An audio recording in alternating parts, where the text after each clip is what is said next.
पुण्यातील संचेती रुग्णालयामध्ये निरंतर संशोधन चालूच असतं.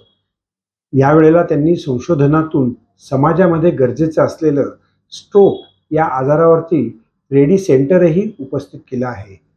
पहिल्या गोल्डन आवर्समध्ये स्ट्रोकचा आघात झाल्यानंतर त्या माणसाला गरज असते ती न्यूरोलॉजीच्या विशिष्ट शाखेची, आणि त्याच्यामध्ये जर स्ट्रोक असेल तर त्याचं जीवनकाळ अतिशय सुखावह करू शकतो. पण या गोल्डन आवरमध्ये दवाखान्यात रुग्ण प्रवेशित झाल्यापासून तातडीचे उपचार करणारा वेगळा विभाग असावा लागतो, आणि तो आता संचेती रुग्णालयात सुरू झालेला आहे.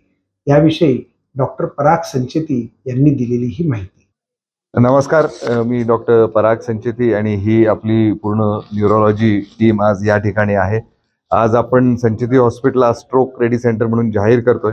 स्ट्रोक रेडी सेंटर याचा अर्थ की कुठल्याही पेशंटला ब्रेन स्ट्रोक झाला, तो इस्केमिक असो, हिमरेजिक असो, त्याला जे काही इमिजिएट अर्जंट ट्रीटमेंट लागणार आहे ती आता संचेती हॉस्पिटलमध्ये उपलब्ध आहे.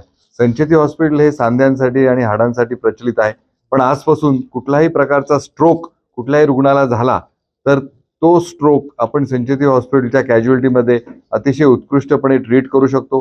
त्याला लागणाऱ्या सगळ्या इन्व्हेस्टिगेशन मोडॅलिटीज आहेत ते पूर्ण आपल्याकडे उपलब्ध आहेत. CT स्कॅन म्हणा, MRI म्हणा, PET स्कॅन म्हणा. त्याच्यासाठी जर काही कॉइलिंगसाठी काही इक्विपमेंट लागलं तर कॅथ लॅब आहे. पेशंटला काही डायलिसिसची सोय लागली तर आपल्याकडे सगळे डायलिसिसचे मशीन्स आहेत, आणि 2 अतिशय वेल इक्विप्ड ICU पण आहेत. त्याचबरोबर 3 न्यूरोलॉजिस्ट आहेत, 3 न्यूरोसर्जन्स आहेत, एक अतिशय मॉडर्न असं फिजिओथेरपी सेंटर पण आहे.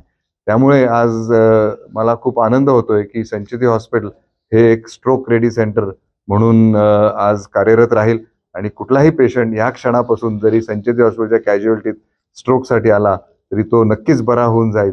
ह्याच्यासाठी मला काही मनात शंका नाही.